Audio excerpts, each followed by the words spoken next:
ஆமா, நான் தேடிக்கொண்ட பிரச்சனை தான். நான் தேடிக்கொண்ட பிரச்சனைக்கு அல்லாவோட உதவியை கொண்டு நான் தான் அதுக்கு தீர்வு காணணும்னு போராடிட்டு இருக்கிறேன், முயற்சி பண்ணிட்டு இருக்கிறேன், நின்னு ஃபேஸ் பண்ணிட்டு இருக்கிறேன். நின்னு ஃபேஸ் பண்றவனையும் முயற்சி பண்றவனையும் கை கொடுத்து தூக்கி விடலாம் பரவாயில்ல, கையை தட்டி விட்டு குழி தோண்டி புதைக்காம இருக்கணும். அந்த வழியை செஞ்சுட்டு எப்படி பாதிக்கப்பட்டவங்களுக்கு நீதி கிடைக்கும்னு நினைக்கிறீங்க? ஒருத்தரை முற்றிலுமா ஒழிச்சு விட்டுட்டு அவனை எழுந்துக்கவே செய்ய விடாம பண்ணிட்டு, அவனை எந்த காசு பணமா அவன் பக்கத்துல நெருங்க விடாம பண்ணிட்டு, அவங்க மத்தவங்களுக்கு பாதிக்கப்பட்டவங்களுக்கு காசை கொடுக்கணும்னா எப்படி கொடுப்பான்? யாரு கொடுப்பா? எப்படி கொடுக்க முடியும்? நீதியை நேர்மையா செயல்படுத்த விரும்புறவன கொஞ்சம் சறுக்கிட்டானா கை கொடுத்து மேல தூக்கி விடணும். அவனை முற்றிலுமா அழிக்கணும்னு நினைக்கக்கூடிய இந்த குணம் என்ன குணம்? என்ன உங்களுக்கு அப்படி என் மேல வைத்தறிச்சல்? உங்களுக்கு என்ன? உங்களுக்கு என் மேல பொறாம வந்துருச்சு? அப்படி என்ன? நீங்க ஒருத்தனை இப்படி ஒருத்தனை குழி தோண்டி புதைக்கணுங்கிற அளவுக்கு என்ன எண்ணம்? நான் உங்களுக்கு என்ன பண்ணிட்டேன்? அப்படி என்ன பண்ணிட்டேன் உங்களுக்கு? எவ்வளவு வன்மத்தை கக்குறீங்க? எல்லாரும் சொல்றாங்க உங்களுக்கு கீழேயே. ஏங்க அவரை போட்டு இழுத்து 2:30 மணிக்கு உட்காந்து கமெண்ட் எழுதிருக்கீங்க? அவரை பத்தி வைத்தறிச்சலா? என்ன உங்க மனசுல என்ன இருக்கு சொல்லுங்க? ஒருத்த அழியணும் இருக்கா? ஒருத்த சாவணும் இருக்கா?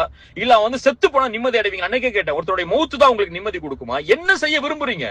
ஒருத்தர் காசை வாங்கியிருக்கா, வியாபார தொடர்பு நடந்திருக்கு, கடன் வாங்கியிருக்கா, அந்த கடனை திருப்பி கொடுக்குறான், வியாபாரத்தை நஷ்டம் ஏற்பட்டுச்சா அதை எப்படி சரி கட்டி அந்த காசை கொடுக்கணும்னு முயற்சி பண்றான். அதை செய்யறதுக்கு வழியை கொடுங்க.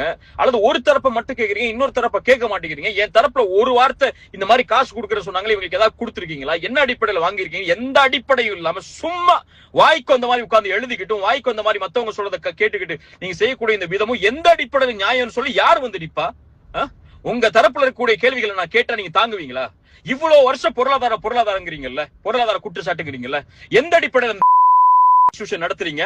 சதக்கான கலெக்ட் பண்ற காசெல்லாம் எங்க நீங்க ஒண்ணு சேர்க்கிறீங்க? அதுல எப்படி நீங்க செலவழிக்கிறீங்க? இங்க அக்ரிமெண்ட் இருக்கு, வியாபாரம் கொடுக்கல் வாங்கலுக்கு இடையில 2 பேருக்கு இடையில பிரச்சனைகள் இருக்கு. அந்த இன்ஸ்டிடியூஷன் எப்படி நடத்துறீங்க? அத்தனை சதக்காவுடைய காசு எங்க போகுது? பள்ளிவாசல் கட்ட போற சொல்லி இத்தனை வருஷம் கலெக்ட் பண்ணீங்கல்ல, அந்த காசெல்லாம் எங்க முறைப்படுத்தி செயல்படுத்தப்பட்டுச்சு? கேட்கவா கேள்விய? இன்ஸ்டிடியூஷன் வச்சு கேள்வி கேட்க வைக்கவா? பதில் சொல்ல தயாரா இருக்கீங்களா? எந்த அடிப்படையிலுமே இல்லாம எவ்வளவோ என் மனசுல அவ்வளவு குற்றச்சாட்டுகள் உங்களை பற்றி வந்துச்சு. பொருளாதாரத்திலையும் சரி, மத்த விஷயங்கள்லயும் சரி, எல்லாத்தையும் எல்லாம் ஒரு இடத்துல ஒப்படைச்சிட்டு இன்னொருத்தவங்களுடைய கண்ணி இருக்கு, இன்னொருத்தருடைய மான இருக்கு, உங்களுக்கு தெரியாத விஷயத்த பேசக்கூடாதுன்னு அமைதியா இருக்கிறேன். தாவாவன காசுக்காக பண்றவன் இல்ல, தாவாவன சதக்காக கலெக்ட் பண்றதுக்காக பண்றவன் இல்ல. அழைப்பு பணியில் அல்லாஹ்வுடைய முகத்தை நாடி எந்தவித ஒரு பைசாவை கூட எதிர்பார்க்காம என்னுடைய சொந்த செலவுலையும் நான் சம்பாதிச்ச ஹலாலான வருமானத்திலையும் தாவாவை பண்ணிட்டு இருக்கிறேன். இப்படி இருக்கும் போது கூட உங்களுக்கு ஒருத்தன் வியாபாரத்துல கொடுக்கல் வாங்கல சறுக்குறாங்கிற பட்சத்துல அவனை முற்றிலுமா அவருடைய கண்ணியத்தை தரைமட்டமா ஆக்கணும்னு நினைக்கக்கூடிய இந்த குணம் யார் கற்றுக் கொடுத்த குணம்? இது உங்க மனசுல எப்ப ஆறப்போகுது? ஒருத்தருடைய மரணம் தான் ஆற வைக்குமா?